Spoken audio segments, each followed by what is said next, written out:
और मैं वही चीजें आपको बताने जा रहा हूँ। और बाकी जो बच्चे हैं जो गवर्नमेंट जॉब्स में जाना चाहते होंगे, उनके लिए भी काम की चीजें बताने जा रहा हूँ। रिसेंटली गवर्नमेंट ऑफ इंडिया ने कुछ कमेटी में मैं हूँ गवर्नमेंट की, इसलिए सारी चीजें बता रहा हूँ। मैं अग्री के कमेटी में हूँ आत्मा के, और जो न्यू मेक इन इंडिया है और न्यू स्टार्टअप के लिए उसके भी कमेटी में हूँ, जो कि 25 lakhs इनोवेटिव आइडिया को लोन गवर्नमेंट देती है विदाउट एनी रिटर्न, यानी आपको रिटर्न नहीं करना है पैसा, लेकिन आपका प्रोजेक्ट इनोवेटिव होना चाहिए, वो भी स्पेशली फॉर एग्रीकल्चर। आप नई चीज का इन्वेंशन करते हैं। अभी आप जो प्रोजेक्ट फाइनल ईयर में आपको रहता है, उसमें आप इंटर्नशिप कर रहे हैं। आई थिंक आपके कॉलेज में 2-3 मंथ्स के है। केविन सर, मैं आपके ओनर से रायसूरी सर से बात किया हूँ इसके बारे में कि आप जैसे बाकी गवर्नमेंट कॉलेज में 6 महीने का इंटर्नशिप रहता है, वैसे ही आपके भी यूनिवर्सिटी में 6 महीने का करना चाहिए। तो श्रेष्ठ जो सर है आपके रायसूरी सर, उन्होंने ये बात को एग्री किया कि नहीं सर, आप बोल रहे हो सही है, मैं उसके बारे में देखता हूँ। लास्ट टाइम आपके कुछ बच्चे गो विज्ञान अनुसंधान केंद्र देवलापार में भी आए थे, आपके कॉलेज से हुए। आई थिंक 32 बैच है कि वहाँ पे भी मैंने उनको कृषि के बारे में कुछ पढ़ाया था, स्पीच दिया था। उनमें से अच्छा लगा, वो लड़कों ने अच्छे से ग्रैब किया और बोले उसमें से 70% बच्चों बोले कि हम बिजनेस करेंगे सर, और इंटरेक्शन किया।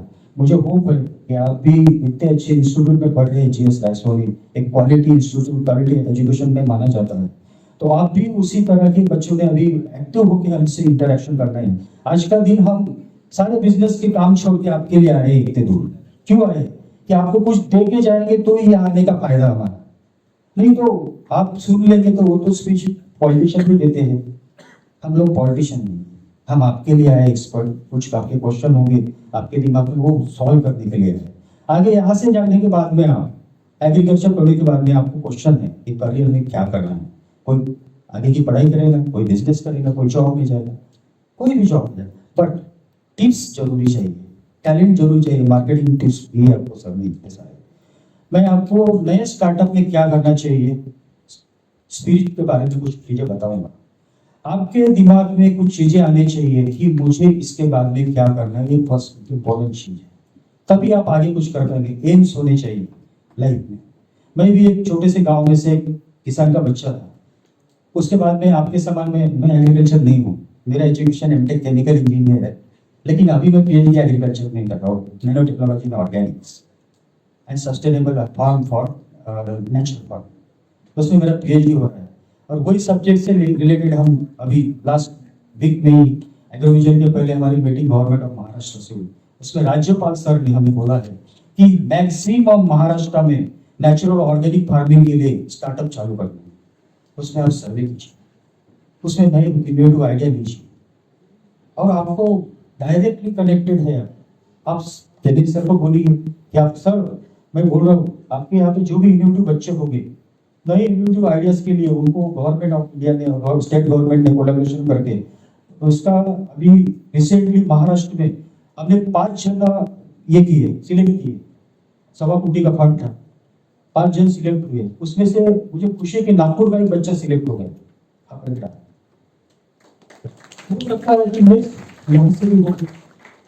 तो आपको गवर्नमेंट पूरा डॉक्यूमेंटेशन के साथ में आपको सपोर्ट करिए, फाइनेंस भी दे रही है, तो आप आगे बढ़िए। सबसे पहले बिजनेस में एक तो सपोर्ट चाहिए, दूसरा फाइनेंस चाहिए, आइडिया चाहिए। तो उसमें से 2-3 चीजें आपको दे रही है गवर्नमेंट, तो आपको कुछ तो खुद को करना पड़ेगा ना, दूसरे के भरोसे में बिजनेस नहीं होता है। आपके दिमाग में आइडिया है, टैलेंट है, तो ही आप आगे बढ़ेंगे।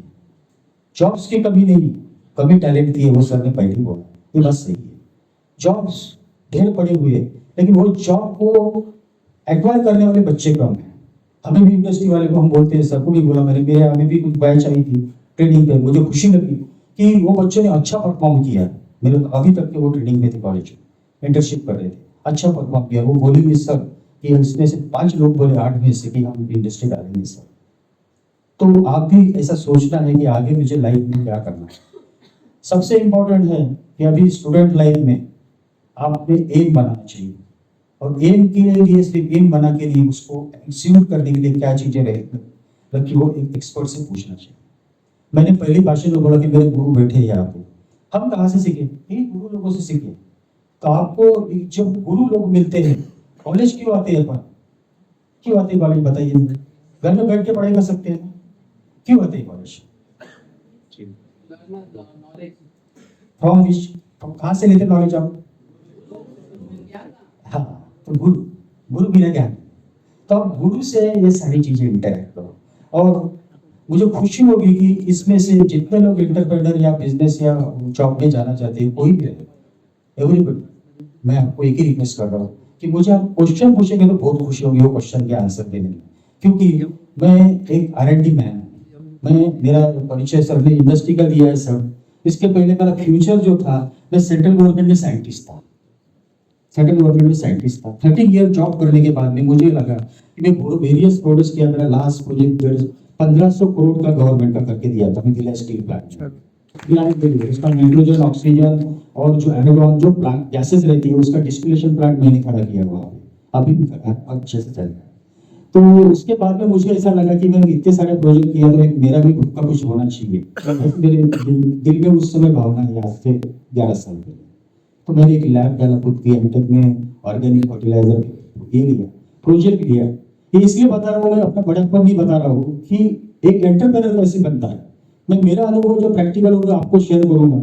हो सकता है आपका भी कुछ अनुभव ऐसा होगा कि एंटरप्रेन्योर बनेगा तो वो नेक्स्ट टाइम यहाँ पे आके स्विच करेगा। तो ये जरूरी है। हमें भी कुछ प्रेरणा है कि हम अंबानी कैसे बना हम पढ़ते रहते हैं, टाटा कैसे बने हम पढ़ते रहते हैं। वो कैसे उन्होंने स्ट्रगल करके आगे गए तो उससे हमें कुछ सीखने को मिलता है। ऐसा ही मेरी एक छोटी सी स्टोरी है, ज्यादा नहीं, 1 मिनट की स्टोरी है। तो मैं एमटेक में था, फाइनल ईयर में था, और मुझे फर्टिलाइजर, किसान का बच्चा होने के कारण मुझे खेती से इंटरेस्ट था। तो मैंने बायो ऑर्गेनिक फर्टिलाइजर का प्रोजेक्ट लिया।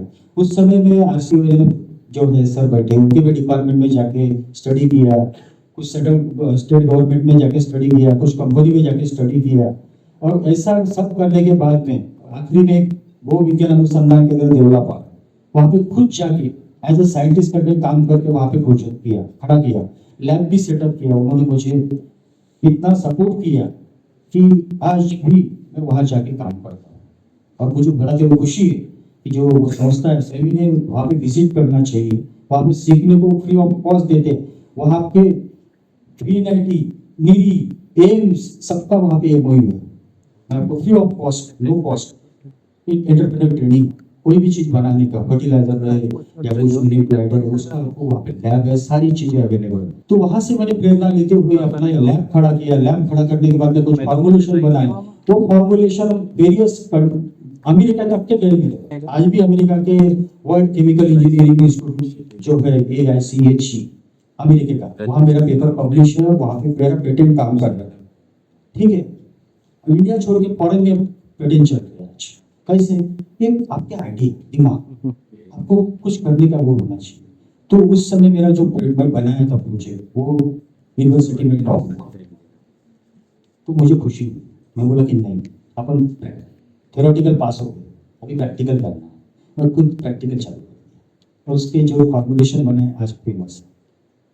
तो उस तरह से मेरा इंडस्ट्री चालू हुआ। बाद में फॉर्मुलेशन बड़े बड़े कंपनी को दिए, कुछ पैसे मिले, रॉयल्टी मिली, सब मिला। फिर बोला कि अपना खुद का भी कुछ नाम होना चाहिए। इसलिए मेरा जो नाम है सतीश नानाजी मोहोर, उसके नाम पे ही ASTREM ये ग्रुप बना। और वही ग्रुप आज भारत के 7 राज्य गवर्नमेंट, 7 राज्य की government, Meghalaya government, Assam government, ये सारे गवर्नमेंट मेरा माल आज डायरेक्ट परचेस करती है। डायरेक्ट कंपनी के हमारे उनसे वो साइड है, जमुई साइड है उनसे, जैसे रेस्टोरेंट से जमुई साइड है वैसा उनसे भी NIT से, ग्रुप से, सारे ये जितने एजुकेशन LIT से जितने टेक्निकल जहाँ पे भी सीखने को मिलता है ऐसे हम वहाँ पे काम करते हैं। और मैं भी अभी भी स्टूडेंट हूँ, लर्नर हूँ, तो आपने भी लगना चाहिए। उसके बाद में जो स्टार्टअप हो गई इंडस्ट्री, तो अभी हम हर साल कुछ तो यूनिट नया करते हैं, अभी भी रुके नहीं है। अभी बहुत से चीज़ों में हमारे गवर्नमेंट के साथ में रिसर्च चालू है, जो कि चीज़ें बहुत जल्दी आपके सामने आएंगी, नई टेक्नोलॉजी को, जो कि अभी नहीं है। तो आपको अपडेट होना जरूरी है। अपडेट होने के लिए आपको यानी एक्टिव रहना जरूरी है। एक्टिव कैसे रहेंगे? आप बोलेंगे तो एक्टिव रहेंगे। आपके दिमाग में क्या है, आपके जुबान पे आना चाहिए, तो ही वो आइडिया क्लियर होती है। जो भी डाउट्स है, आज मैं हर को रिक्वेस्ट कर रहा हूँ कि एक जन 1 by 1 जिसके भी डाउट होंगे प्लीज क्वेश्चन पूछ सकते हैं। तो please raise your hand, please asking the first question. Boys good, वैसे लेडीज फर्स्ट होती है।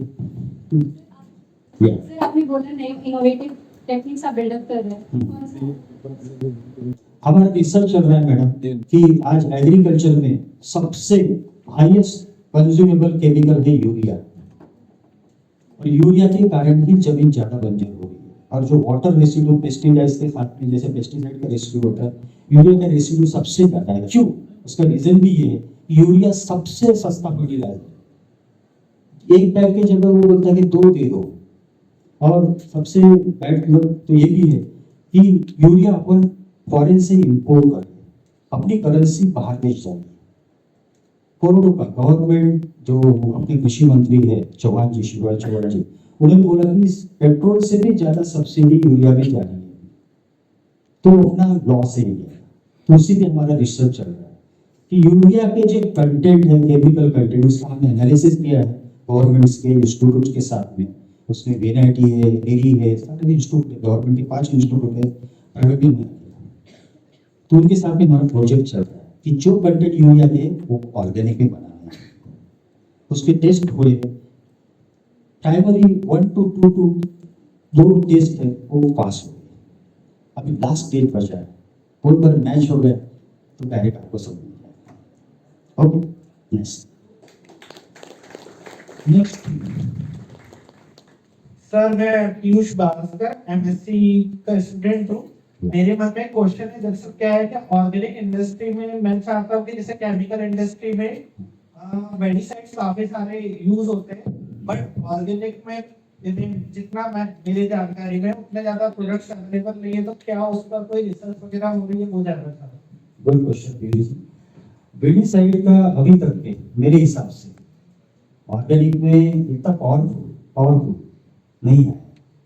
ठीक है, अभी कुछ साइंटिस्ट हैं वो कर रहे हैं रिसर्च।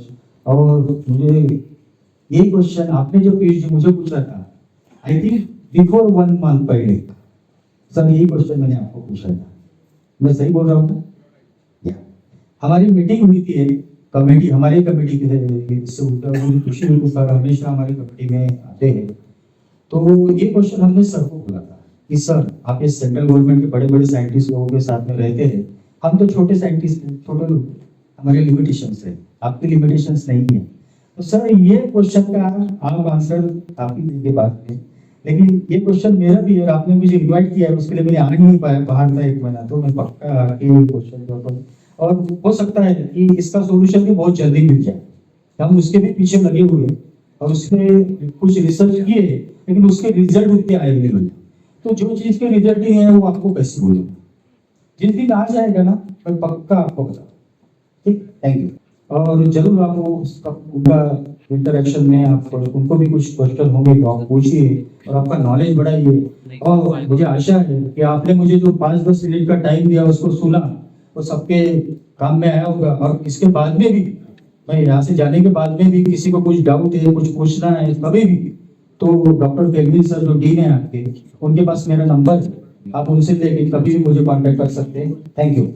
जय माता।